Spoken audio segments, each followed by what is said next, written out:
Bem, pessoal, boa tarde, bom dia, boa noite. Mais uma vez, a gente está aqui mais uma vez reunidos para nossa terceira aula da disciplina de Estatística aplicada ao ensino, sendo que nós vamos ter como continuação a estatística descritiva.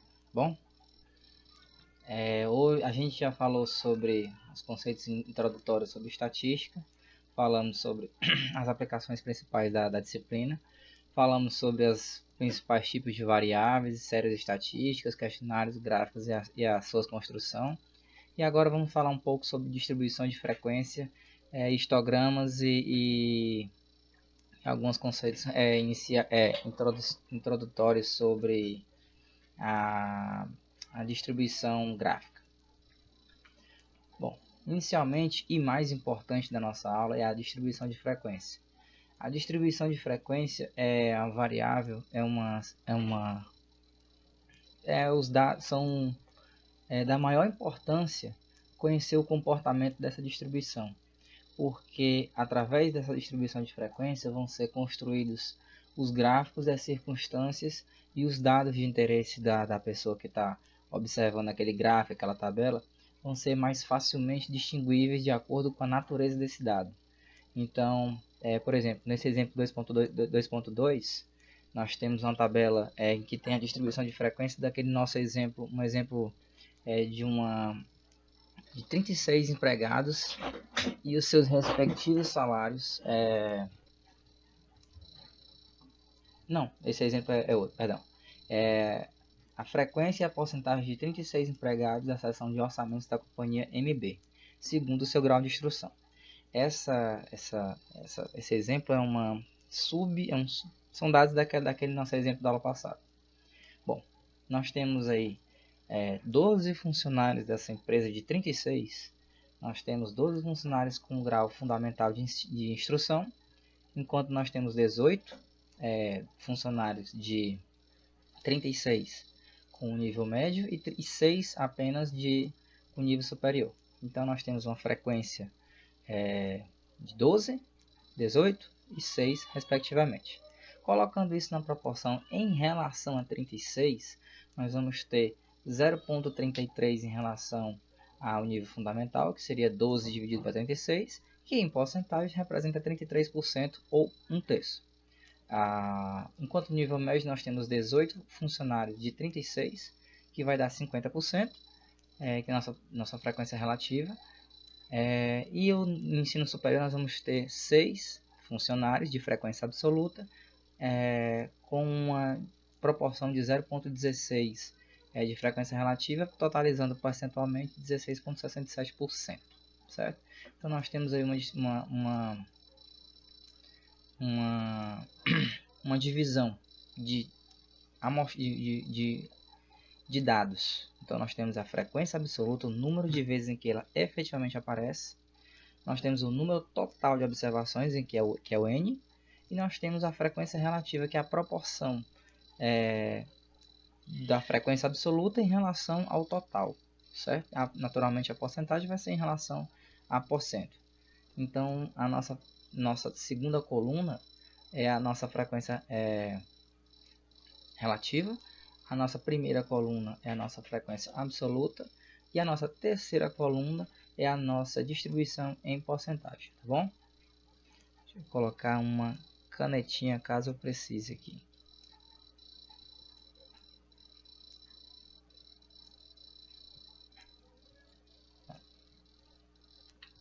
Bom, essa aqui é a nossa tabela geral e muitos dos nossos exemplos vão ser baseados nela, certo? São os funcionários, eu tenho 36 funcionários da companhia MB, certo?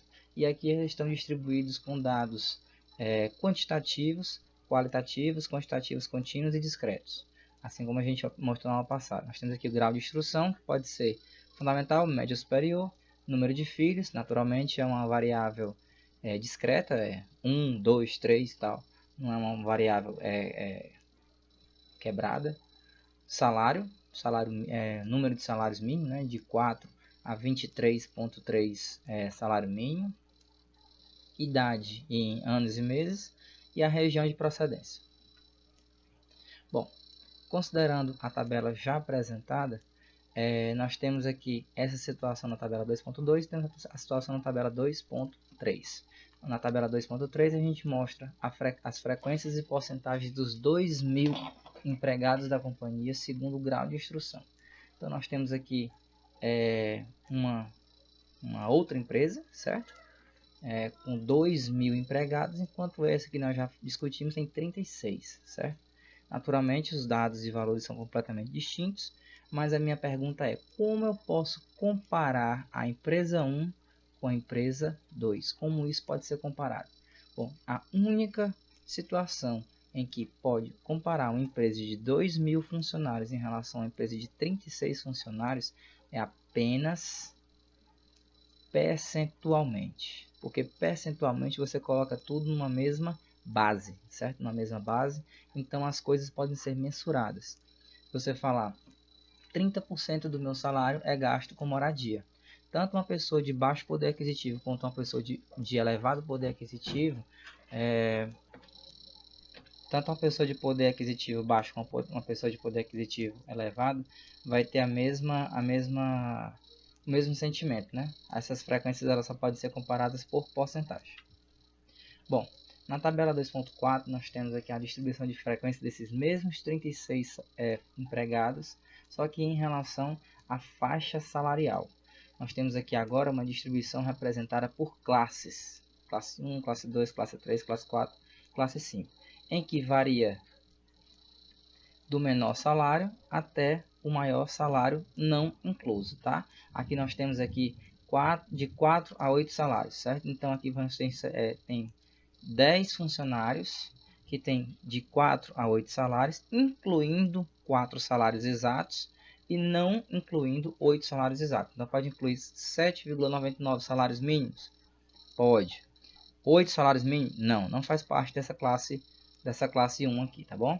Então na primeira classe nós temos 10 funcionários, na segunda classe nós temos 12 funcionários, terceira classe 8, quarta classe 5 funcionários e com apenas um único funcionário na maior faixa de salários, que provavelmente deve ser o presidente, né? Então, então, percentualmente falando, nós temos 10 de 36 vai dar 27,78%. 12 funcionários em relação a 36 vai ser 33,83%. 8 de 36, 22%. De 5 de 36, 13,89%. E 1 para 36 vai corresponder a 2,78%. Então isso aqui, como vai corresponder a um único funcionário, isso aqui é o que equivale a um único funcionário nessa empresa. Colocando a mesma situação, nós vamos ter como que nós vamos fazer a questão da divisão dessas classes, né? Então, a primeira coisa que vai ser feita vai ser pegar os dados, certo? E você vai dividir. Vamos voltar na tabela, nessa tabela aqui, ó. O menor salário mínimo é 4. O maior é 23,3, certo? Então nós temos aí uma faixa de amplitude que vai do maior salário, que eu arredondei para 24, para o menor salário, que é 4. Essa amplitude será 20. Eu vou dividir essa minha amplitude pelo número de classes 5. 20 para 5 vai ser uma faixa de 4, é uma faixa bem adequada. Então nós vamos ter esse n sempre maior que 4, 5 para frente geralmente. Alguns livros dizem geralmente é maior que 4, geralmente é maior ou igual a 4, mas é de bom grado que seja maior que 4 para poder ter uma distribuição adequada. Então aqui, de 4 a 8, de 8 a 12, de 12 a 16, de 16 a 20, de 20 a 25. Alguns livros ensinam uns procedimentos envolvendo logaritmos, mas aqui essa classificação é mais simples. Então, quando nós temos aqui a frequência acumulada, muito comum nas perguntas do Enem, pessoal, essa frequência acumulada. Frequência acumulada, pessoal, é o seguinte, ó. Se de 4 a 8 salários eu tenho 10 funcionários, certo? De 8 a 12 salários eu tenho 12 funcionários.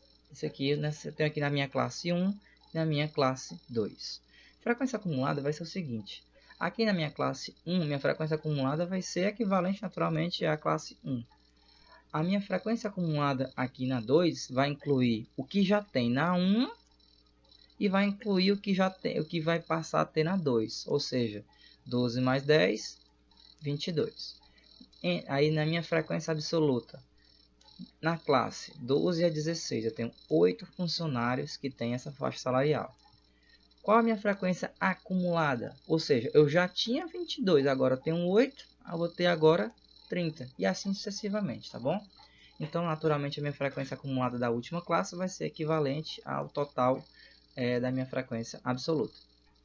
A porcentagem é sempre a frequência absoluta dividida pelo total e isso já foi visto.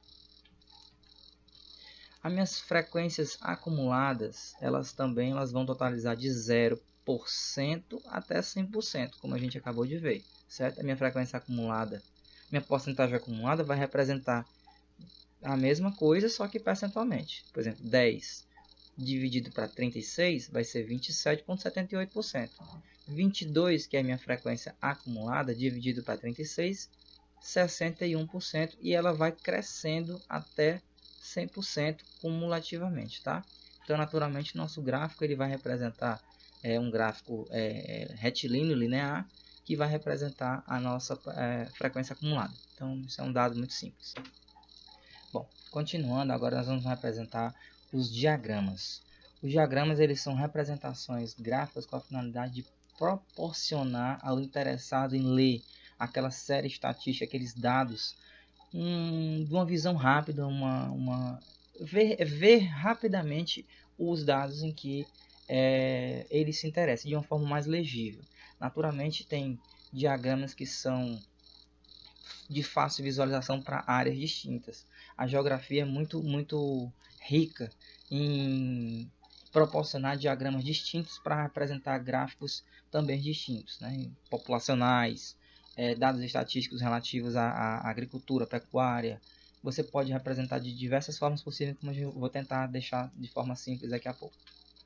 Bom, os gráficos de barras horizontais e verticais são os mais simples que tem, mais presentes e são de extrema fácil leitura. Aqui nós temos um gráfico de barra para grau de instrução, da nosso exemplo já apresentado anteriormente, na figura 2.2. Aqui nós temos para grau fundamental, você consegue ver que tem aqui mais ou menos aqui, sei lá, 12. Aqui nós temos mais ou menos 12 pessoas que têm grau fundamental. Grau médio tem ali mais ou menos, se você for observar por aqui, umas 18 pessoas. Enquanto de nível superior, você vai ter aí mais ou menos aqui nessa linha de gráfico aqui, por aqui mais ou menos umas 6 pessoas, tá? Então, posso não ser preciso, não lembro de cabeça os dados da tabela que a gente já discutiu anteriormente, mas o que o gráfico em barras verticais me diz nessa leitura é isso. Ao passo que aqui na lateral nós temos o rendimento médio mensal do brasileiro por regiões metropolitanas entre 2010 e 2012. Então você pode ver que em 2010 é verde, 2012 é amarelo, certo? E que o trabalhador por conta própria em 2010 teve 1.396,9 que é reais, e aqui é rendimento mensal. Então aqui já é a média. No caso aqui é porque já está correspondendo ao valor daqui, né? 1.390. Não, isso mesmo, isso mesmo. Porque aqui já colocou o valor precisamente, né? Aqui nós temos nesse gráfico, em 2010 o brasileiro tinha um rendimento médio de 1.396,9, enquanto o trabalhador tinha em 2012 1.551,23 reais no trabalhador por conta própria nesses 2 anos distintos. E reciprocamente aqui nós temos os dados dos empregadores, dos militares, dos empregados com carteira de trabalho e os empregados sem carteira de trabalho do setor privado, tá bom? Continuando aqui, nós temos aqui outros exemplos, como tipos de filmes preferidos para jovens, em que nós temos aqui uma frequência percentual aqui de mais ou menos uns 12% que prefere filme de terror, enquanto nós temos aqui uns 35% que preferem romance. A um passo nós temos aqui uns 25% de policial, 20% drama e uma porcentagem um pouco superior a todos, mais ou menos uns 42, 43% de aventura. Nós temos aqui nessa segunda situação uma frequência em quilograma da produção de uma empresa entre janeiro e junho de 2009 de arroz e feijão separado por meses, certo? Então, arroz aqui é o mais claro, enquanto feijão é esse mais escuro. Nós temos aí uma frequência de quase 40 quilos no mês de janeiro de 2009 e para arroz, e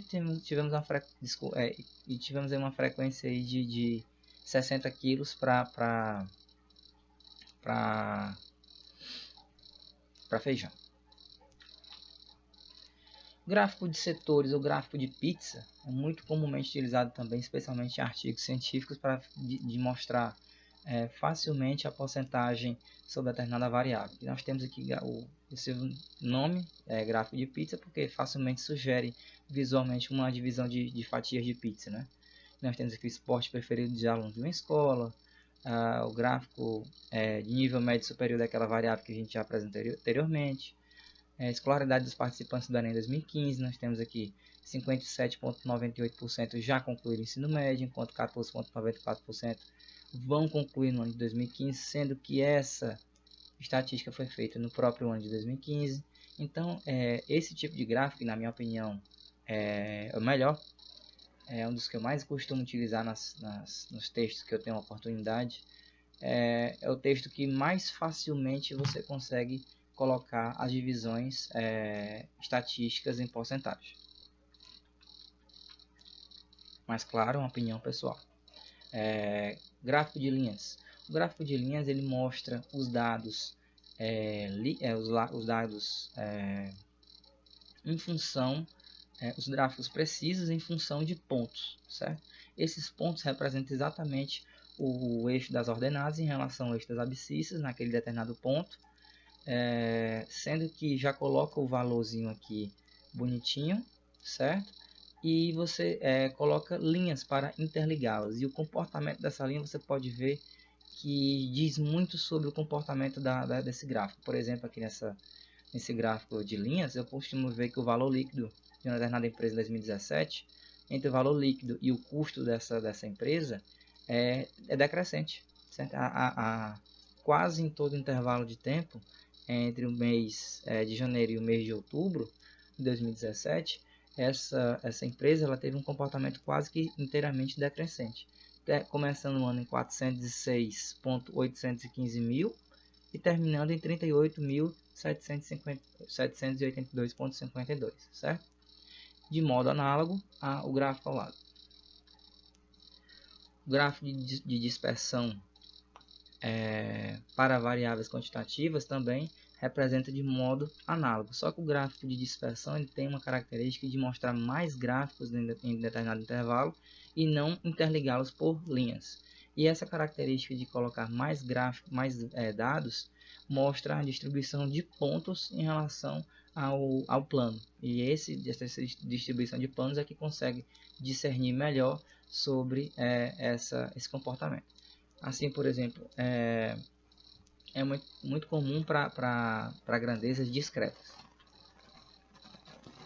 É um tipo de gráfico que eu pouco uso, ou pouco vi ser usado pela não praticidade dele. Então aqui nós temos os gráficos para variáveis contínuas. Os gráficos para variáveis contínuas de mais importância são os gráficos de barras, certo? Aproveitando tabelas com distribuição de classes, certo? Como a gente já falou anteriormente. Aqui nós temos o ponto médio, certo? Naturalmente entre 4 e 8 o ponto médio é 6, entre 8 e 12 o ponto médio é 10, certo? E ela está sendo representada aqui em função do nosso ponto médio, certo? E em função da nossa frequência, certo? Aqui a frequência 10, 12, 8, 5, 1, certo? E se você representar isso aqui em função de linhas, nós temos o gráfico que a gente já falou anteriormente, apenas para uma classificação geral, certo? Nós temos aqui um comportamento crescente nesse intervalo e um comportamento decrescente nos demais intervalos. Então você pode ver que esse gráfico consegue passar essa mensagem claramente. Histograma, certo? É um gráfico de barras contínuas com bases proporcionais aos intervalos, os intervalos de classe e a área de cada retângulo proporcional à respectiva frequência. E é o que nós já mostramos aqui anteriormente, a nossa distribuição dos nossos histogramas. Os histogramas eles podem representar no alto da sua classe tanto o valor da frequência propriamente dita, que acho que é o caso anterior, né? Não foi o caso anterior, mas eu poderia muito bem colocar aqui a frequência aqui em cima, certo? Desses gráficos é muito comum encontrar assim para a informação ficar de mais fácil leitura do leitor. E é muito comum também encontrar a distribuição em porcentagem, certo? Particularmente eu prefiro nesse caso aqui a distribuição de frequência ao detrimento da nossa distribuição percentual. A distribuição percentual, como eu já falei anteriormente, eu acho mais adequado o gráfico de setor ou gráfico de pizza, mais comumente conhecido. Eu acredito que por fim, depois daqui não tem mais alguma coisa, não me lembro de cabeça, mas o gráfico ramo de folha não é tão assim conhecido, não é tão usado, mas ele já tem mais de 100 anos de utilização e ele surgiu de uma pesquisa de 1900 na Europa, não me recordo detalhes, mas lembro que foi no ano de 1900. O gráfico para variáveis qualitativas ele tem uma função de perder menos informações que o histograma. Como que ele consegue isso? Ele coloca uma sequência qualquer, certo? E nessa sequência qualquer eu consigo representar os nossos dados em função dos próprios dados. Eu coloco, por exemplo, aqui, ó, nós temos aqui ramos e folhas para variável salários, certo? Aqui é a variável salário. Então eu vou circular aqui previamente, esse exemplo aqui é o nosso exemplo geral, dos nossos exemplos, né? Das nossas explicações. Nós temos aqui de 4 até 8.12, porque eu peguei só uma parte daquela tabela, né? Então aqui, ó, 4 salários, como é que eu representaria em ramo de folhas? Eu vou colocar o meu primeiro número, a unidade, 4, e vou colocar os meus décimos como os meus ramos e folhas. Então aqui vai ficar ramo, 4, folhas, 00. Então nós temos aqui o 4 e 4.56. 4,00, 4.56. 5.25, 5.73. E assim 6.26, 6.66, 6.86 e assim sucessivamente, tá bom? Bom, então para a gente construir qualquer gráfico nesse tipo de princípio do ramo de folha, nós vamos pegar os dados e organizá-los de modo crescente, certo? Nós vamos pegar o gráfico de modo crescente, que de 44 até o 106, determinado exemplo. Vamos, em seguida, determinar o que os ramos representarão e o que as folhas representarão. No caso, meu ramo vai representar a dezena e a minha folha vai representar a unidade desses números que são bem fáceis. Então, nós temos os dados 44, 46, 47, 49. 44, 46, 47, 49. Que começa com 4, com o nosso ramo 4. Com o nosso ramo 5, nós não temos ninguém. Com o nosso ramo 6, nós temos 63, 64, 66, 68 e 68 duas vezes. Então, tá bem aqui esses números na sequência. E assim sucessivamente, tá bom?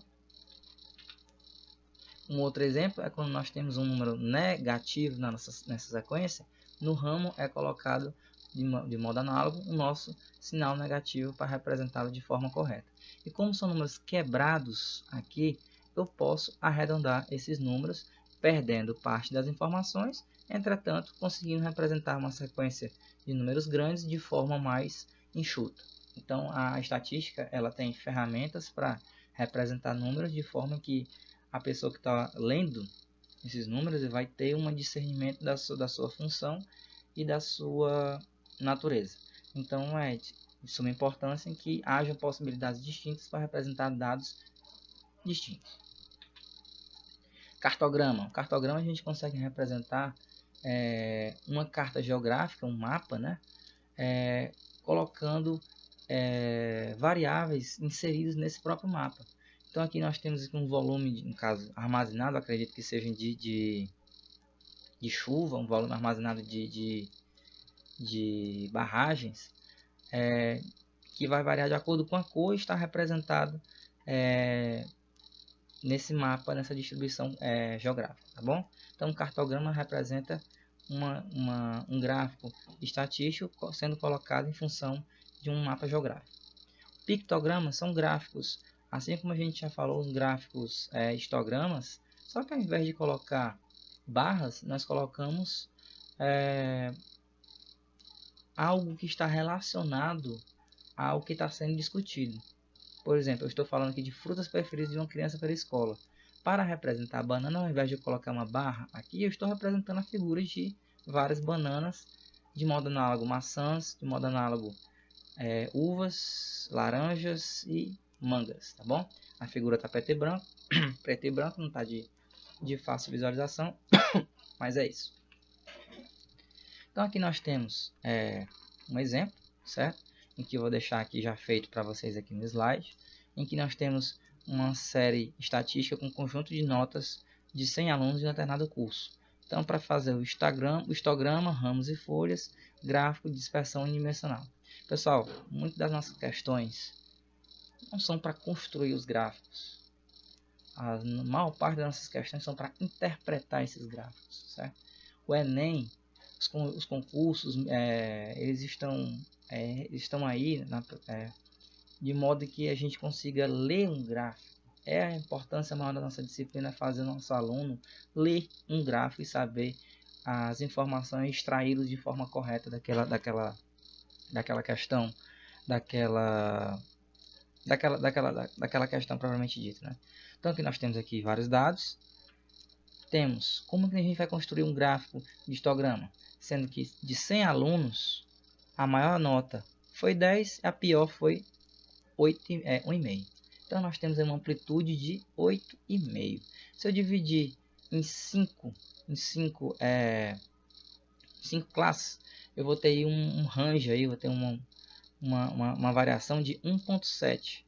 Só que eu arredondei para 2. Aí eu consigo ter uma classe que vai variar de 0 a 2, de 2 a 4, 4 a 6 e 8 a 10 de forma bem fácil. Então aqui nós temos o gráfico de dispersão unidimensional, nós temos cada uma das notas colocadas aqui. Então quem tirou aqui essa representação dessa nota aqui deve dar aí, sei lá, um 2,8, um 2,5 mais ou menos. Nós temos aqui, tá aqui ó, no ramo e folha nós temos 2,5, 2,5, 2,5. 3 pessoas tiraram 2,5, tá bem aqui, 2,5, 2,5, 2,5. Nós temos uma pessoa que tirou 1,5, tá bem aqui a representação de 1,5. E assim sucessivamente. Nós temos aqui o ramo de folhas, o unidimensional e o nosso histograma. Como eu já tinha falado anteriormente, você pode muito bem colocar as referências centrais dos gráficos e representar esse gráfico por uma determinada reta que vai dar um comportamento linear a respeito desse gráfico. E por hoje a gente termina por aqui. Eu espero ter sido claro. Vou deixar uma lista de exercícios um pouco mais completa do que a nossa aula, para incentivar o aluno a ter mais proatividade em relação a esse conteúdo. Falando sobre frequência relativa, frequência absoluta e conclusões a respeito das tabelas, certo? Na nossa aula é um pouco tempo, eu não consigo extrair tanto isso, mas eu vou deixar na lista de exercícios disponível para o aluno tentar exercitar essa função, tá bom? Um abraço a todos e uma excelente semana.